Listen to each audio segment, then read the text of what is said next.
చెప్పే ముందు ఒక ఆయన ఒక స్టేజ్ ఎక్కి తెల్లనం పాలు అన్ని విశ్వాన్ని చెప్పాను ఒక స్టేట్మెంట్ ఇచ్చాను. మా నాన్నగారు డైట్ ఎలా ఉండేదంటే అట్ ది ఏజ్ ఆఫ్ 80 ఉదయం 2 ఇడ్లీ, ఒక ఇడ్లీ తినేవారు, ఇంకొక అర తినేవారు, లేకపోతే వదిలేసేవారు. మార్నింగ్ ఫస్ట్ లెగంగానే లేచిన తర్వాత ఒక గ్లాస్ గేదె పాలు తాగేవారు. ఇడ్లీ తిన్న తర్వాత ఒక కాఫీ తాగేవారు. మధ్యాహ్నం అన్నం ఇంతే, 100 గ్రాములు కూడా ఉండదు, కానీ 1/2 కేజీ పెరుగు, గేదె పాలతో వచ్చిన పెరుగు 1/2 కేజీ. ఓకే. కూర కూడా దాంట్లో నంచుకుని తినేవారు. మళ్ళీ 3ంటికి ఒక కాఫీ తాగేవారు. మళ్ళీ రాత్రి సేమ్ ఇంత అన్నం, చిన్న అన్నం, ఇంత గేదె పెరుగు.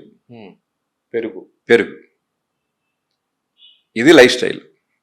ఆయన చెప్పింది ఏంటి, ఆ విషయం తింటే విషం ఎక్కిపోద్దాను. నేను ఫోన్ చేశాను ఆయనకి, రా నువ్వు వచ్చి మా నాన్నగారి మీద ట్రయల్స్ చేసి చెప్పు నువ్వు అన్నాను. ఆ రోజు నుంచి పాలు విషం అనే మాట ఆయన వాడట్లేదు. ఇలాగా అసంబద్ధంగా అసంపూర్తిగా ఇది తాగేస్తే ఇది తగ్గిపోద్ది, ఇది తాగేస్తే ఇది తగ్గిపోద్ది. మీకు ముఖ్యంగా ఇక్కడ చెప్తున్నాను, ఎంత మంచి మీరు ఫుడ్ తీసుకున్నా మనకు వచ్చిన రోగం తగ్గదు. ఓకే. ఇది తీసుకుంటాం అనేది కామన్. అది మీరు సరిగైన రోగం ఇది ఆహారం తీసుకుంటే కనుక ఎంచుకుని మీకు రోగం రాకుండా ఉంటుంది. రాకుండానే చేసుకోవాలి, కానీ వచ్చిన తర్వాత దేవుడు కూడా ఏం చేయలేడు.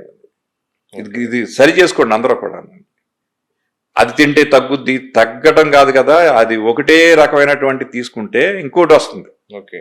అండ్ ఇంకొకటి, మనకు ఇప్పుడు ఈ పశువుల్లోనే కామన్గా ఎక్కువ వచ్చే డిసీజెస్ ఎలాంటివి ఉన్నాయి? పశువుల్లో వచ్చే డిసీజెస్ మెయిన్గా డేంజరస్ డిసీజ్ ఈ మాస్టైటిస్. ఓకే. అంటే ఏమంటారు దాన్ని? పొదుగు వాపు వ్యాధి.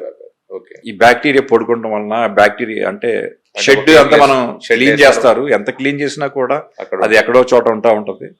ఆ బ్యాక్టీరియా ఎప్పుడో దాని నుంచి వెళ్ళిపోతూ ఉంటుంది లోనికి. వెళ్ళిపోవడం వలన అది చాలా వరల్డ్ వైడ్ చాలా డేంజరస్ డిసీజ్. మనం సొంతగానే వెళ్ళి చూస్తే అసలు అక్కడికి వచ్చే వాటిలో 50% ఇవే ఉంటాయి. ఓకే.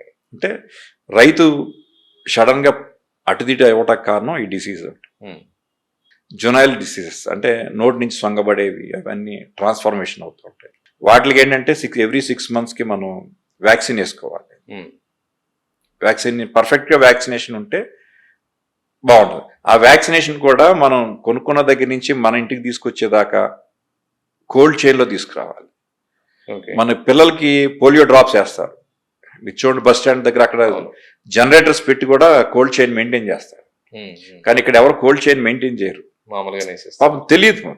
వేరే రైతుకి నిజంగా పెద్ద ఏం తెలియదండి, ఎంతసేపు 24 గంటలు వేస్తాం. అందరూ ఏమంటారంటే మా అబ్బాయి అమెరికాలో చాలా స్కిల్ఫుల్ మ్యాన్ అంటారు, లేకపోతే ఇంకో దాంట్లో చాలా స్కిల్ అది అంటారు. ఎవరు కూడా రైతు కన్నా మించిన స్కిల్ ఎవరికి లేదు. ఎండ వేస్తూ ఉంటుంది, వాన వస్తుంది, ఏం చేయాలి, అప్పటికప్పుడే డెసిషన్ తీసుకోవాలి. Quick decision. No other person skilful than farmer.